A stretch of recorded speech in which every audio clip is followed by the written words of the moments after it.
रात के करीब 12 बज रहे थे। हवा बिल्कुल बंद थी और हर तरफ अजीब सी खामोशी छाई हुई थी। अहमद अपनी बाइक पर शहर से गांव की तरफ जा रहा था। उसका फ़ोन डेड हो चुका था और रास्ते में स्ट्रीट लाइट्स भी नहीं थी। बस थोड़ी दूर और, उसने खुद से कहा। लेकिन अचानक उसकी बाइक बंद हो गई। अहमद ने गुस्से से कहा, यार अभी? उसने बाइक साइड पर लगाई और इधर उधर देखा, लेकिन दूर दूर तक कोई इंसान नहीं था, सिर्फ अंधेरा और ठंडी हवा का हल्का सा झोंका। तभी उसकी नजर एक पुराने घर पर पड़ी। घर टूट फूट चुका था, दरवाजा आधा खुला हुआ और हवा के साथ हल्की सी क्रीक की आवाज आ रही थी। अहमद ने सोचा, शायद यहां कोई हो, मदद मिल जाए। वो धीरे धीरे घर के पास गया। हेलो, कोई है? उसने आवाज लगाई। कोई जवाब नहीं। फिर भी वो अंदर चला गया। अंदर बहुत अंधेरा था, बस चंद की रोशनी टूटे हुए शीशों से आ रही थी। जमीन पर पुरानी तस्वीरें पड़ी थीं, जिन पर धूल जामी हुई थी। अचानक अहमद को लगा कि कोई उससे देख रहा है। उसने पीछे मुड़कर देखा, कोई नहीं। शायद मेरा वहम है, उसने खुद को तसल्ली दी।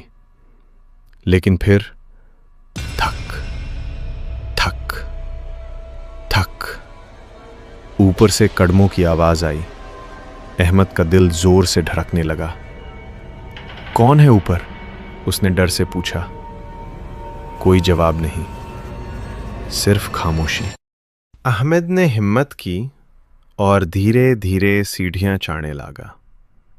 हर कदम पर लकड़ी की सीढ़ियां चीख की आवाज कर रही थी। जब वो ऊपर पहुंचा तो एक कमरा आधा खुला हुआ था।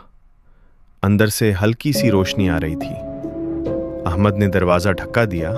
कमरे के अंदर एक पुरानी कुर्सी थी और उस कुर्सी पर एक गुड़िया बैठी थी।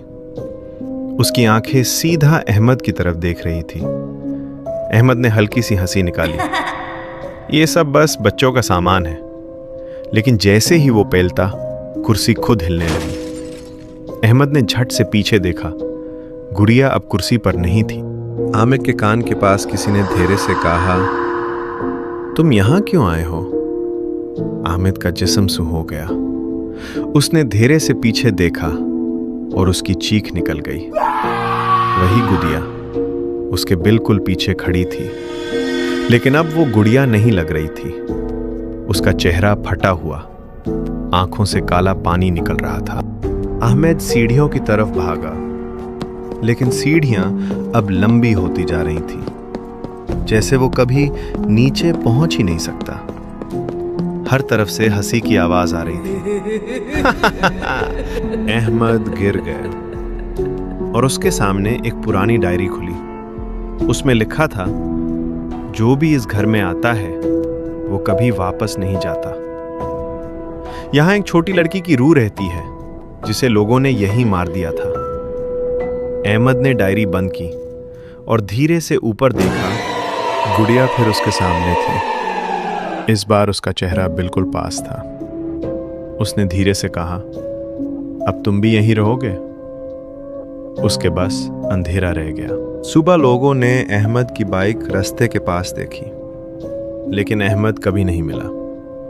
और उस पुराने घर के अंदर एक नई गुड़िया रखी हुई थी, जो बिल्कुल अहमद जैसी लग रही थी, और उसकी आंखें मदद मांग रही थी।